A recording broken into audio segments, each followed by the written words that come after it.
చేయలేనిది దేవుడు చేయగలుగుతాడు. The book of Jeremiah chapter 33 verse 6. నేను దానికి ఆరోగ్యమును మరలా కలుగజేసేదాను. మరలా. The book of Joel chapter 2 verse 25. ఏవెలు గ్రంథం 2వ అధ్యాయం 25వ వచనంలో నేను మరలా ఇచ్చేదను. సంవత్సరాంతముల పంటలు, పసరు పురుగులు,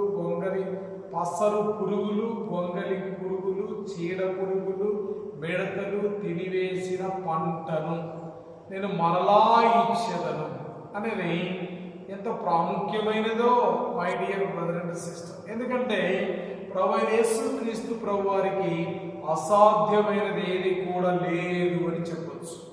ఈ మాట అనేక పర్యాయములు ప్రభువైన యేసుక్రీస్తు ప్రభు వారు రుజువు చేస్తూ వచ్చారు. ఎలాగా అని అంటే the book of Genesis chapter 18 verse 14.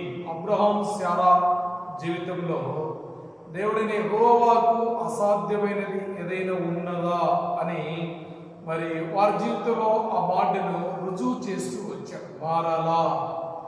The book of Jeremiah chapter 32. ఇర్మియా గ్రంథం 32వ అధ్యాయం 17వ వచనంలో నీకు అసాధ్యమైనది ఏదీ లేదు అని the book of Jeremiah chapter 32 verse 17. ఇర్మియా గ్రంథం 32:17 వచనంలో ఆ మాట ప్రభు రుజువు చేస్తూ వచ్చారు. ఇర్మియా గ్రంథం 32:27 వచనంలో నేను యెహోవాను, సర్వ శరీరులకు దేవుడు, నాకు అసాధ్యమైనది ఏదైనా ఉండునా అని అన్నాడు. My dear brother and sister, ఆయనకు అసాధ్యమైనది ఏది కూడా లేదు. అందుకనే కొంతమంది ప్రాణములకు గురించి ఆశ విడిచినప్పటికీ వారిని మరలా బ్రతికించుటకు